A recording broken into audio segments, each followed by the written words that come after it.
Good afternoon, friends. Welcome to the western part of Kenya. This is Wanodidi's channel as always, and today, friends, this is not magic. This is just excellent work, excellent people doing the right thing with an owner who knows exactly what he wanted. So the house I want you to enjoy with me this afternoon belongs to a good friend of mine who is also a neighbor of mine in Karating. And he bought this relatively older home. And what you're looking at right now is a almost complete rebuild. The house was brought down like almost, I would say, 90% of it. So it's within one of these high-end neighborhoods in a place I'm not disclosing yet, but it was torn down completely and then rebuilt.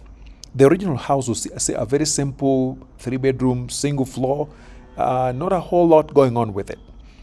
But so much work has gone into this final product, as you see here. So what you're looking at right now is nothing near what it was. In fact, if you look at the neighbor's house, it was similar to the houses you see in the neighborhood. And in Kenya, it's very typical to find this old high-end neighborhood with very beautiful but outdated buildings. And some of those buildings were built maybe 50 years ago, 40 years ago. Everything in them is old, from the roofing to the walls to the flooring, literally every single thing. So my friend here bought it, a very prime area, and it was torn down at least 90% and then rebuilt. So I'm going to show you, I want you to enjoy this house, and I'm going to walk you through the process so you know exactly how this can be done. And trust me, folks, there is no magic to it. It just takes the right people who know the right thing, given time and resources. You can pull off something as incredible as this. So this, we are moving from a single floor, very simple dated building into a 3-floor building. So come along, enjoy, and let's talk about how to make this work. So as always, friends, I like filming from Karating in Western Kenya, but I move all over the place. Depending on where there's work, will show up. So friends, if you're joining us for the first time, this is Wonodede. I'm a Kenyan American who goes back and forth between California, Long Beach, California, and Kisumu, Karating in Western Kenya. And I'm very passionate about getting folks to return to Africa. And when I say return, I'm talking about Africans who are born in the continent and are coming back, and other people of African descent who may have never set foot on the African soil and feel drawn to the motherland. And so if you have an interest on the things I talk about, you want to ask questions about construction, purchasing property, renovations, and things like that, all you got to do is hit my number below, and I will connect you with people who do these kinds of things. Because my profession is very different compared to construction. But I know I'm really good at finding people who know what they're doing. I'm not a mason, I'm not an engineer or any of that stuff, but over the years, I've become really good at finding people who know more than I do. So that's all I do. So if you're interested, my number is below. So anyway, folks, if you have an older building that needs some love, there are any number of ways to go about it. Number one, I've got a group of clients who simply need a little bit of TLC, not a whole lot. And for some of them, all we got to do is come in and do a new roof, maybe do new flooring, new cabinetry here and there, just a little bit TLC. And that works just fine. The extent to which these renovations can be done will primarily depend on your budget and your taste. There's some people who have a much tighter budget, and so when we come in, all we do is just cleaning it up. Mostly you're talking about flooring, paintwork, roof, and things like that. But like this particular one is one of the examples where you do like an extensive, complete redo. Like I said, this one moved from a single floor to a 3-floor. So most of it, if you're doing a complete redo, what we often do is we send our architects to go to your place, do a site visit, take full videos, take measurements, and then we debrief with them. We discuss, and then they come out with a completely new design that matches your taste. And usually with them, once they're paid, they'll charge you the same amount, even if you're doing multiple revisions. They will keep revising it until you're happy. And then once the redo is done, and before I forget, if you look at this kitchen, clients have different tastes. My friend here had a taste for glossy finish, and that's what he got. Some people have a more muted taste. Others prefer what I would say natural wood. But in my experience, Manufactured wood, especially those ones that are properly done, work just fine. Like in my house, we installed it 5 years ago and it looks exactly the same as it did many years ago. Usually, people are worried about MDF getting water and getting spoiled. As long as the wet areas have what we call marine boards, you should be fine. Manufactured wood works just fine. Sometimes I see people go for mahogany and things of that sort. In some cases, it works. In many cases, they don't. So manufactured wood works just fine. So anyway, once the engineers come in, they do a design, the architects draw the new renders. If you're happy with the renders and the new design, then we send it off to our engineers, who now do the magic when it comes to how the building is going to be structurally sound. So what kind of beams, what kind of pillars are we going to need to change it to what it is? Like right now, the second redo that we're doing is actually in Marsabit. And that one too was a single floor, not so well done. And I would say maybe 80% of it was brought down.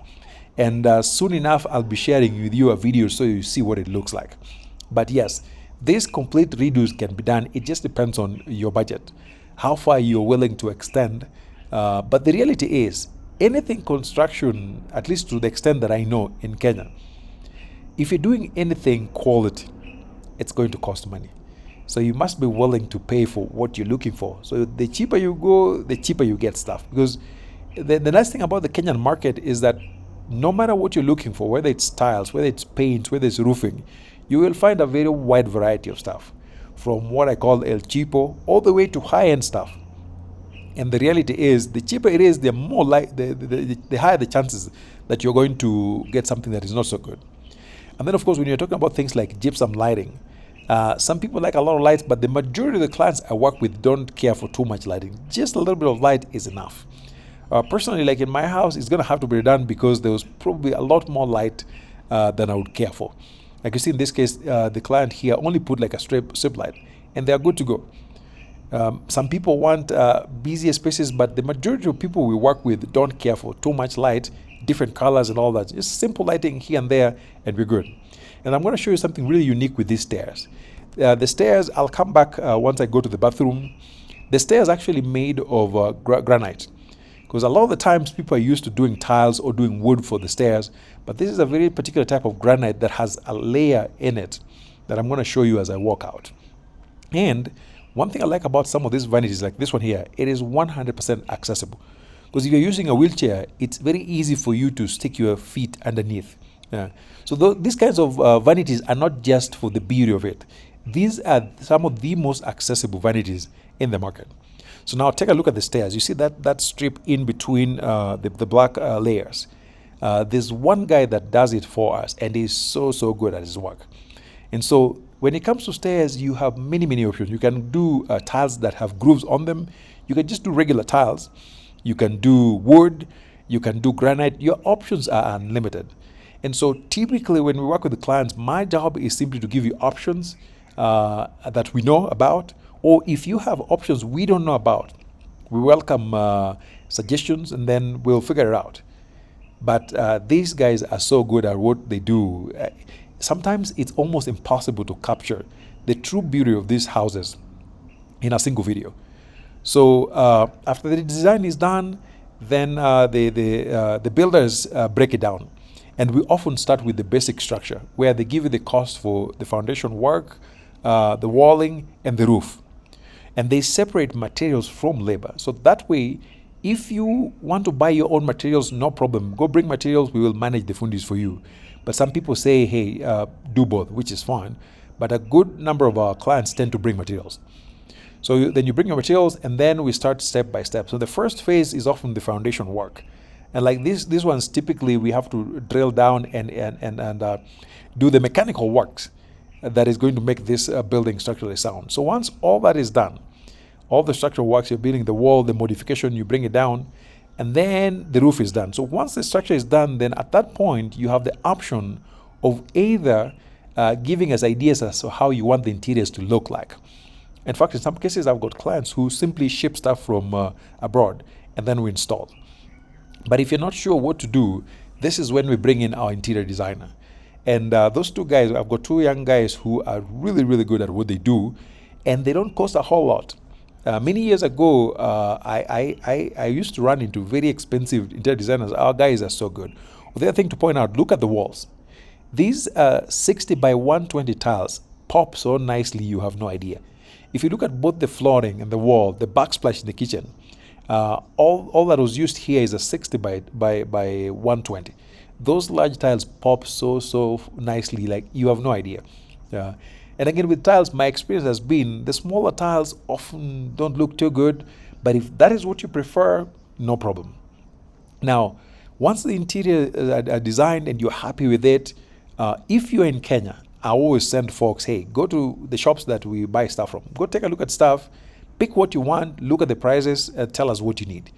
Because again, for us, as best as possible, if you want to pay for material, which I highly recommend, pay for the material, bring it on site, my guys will install.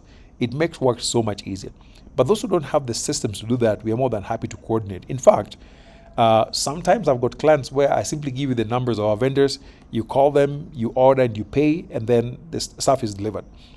The nice thing about Kenya is that delivery is so efficient. Even deep in the village, it's so inefficient you won't believe it. Once you pay for stuff, the guys are just going to bring them, and it doesn't even cost that much to deliver stuff. So everything you see in this house was delivered from someplace else. Most of it is actually from Nairobi, because a lot of our vendors are in Nairobi and they tend to cost a lot less. There's some things that we get locally, but unfortunately, the prices we get locally are usually higher than what we get in Nairobi, especially when you're buying in bulk. Now, the other trick too to manage cost when it comes to material is when you have a relationship with the suppliers, then you can buy in bulk, meaning you pay for it, but then you don't have to bring all of it at once. For example, if you buy cement, you buy like 300 bags of cement, then some vendors will actually sell it to you at a wholesale price. So I can, some cases, I recommend pay for the 300 and then bring it bit by bit to site. Because personally, I would not want to have 300 bags of cement for a small project. Because when you have that much cement on site, it's very hard to keep track of what's happening where. And it's easy for some of it to disappear without you knowing.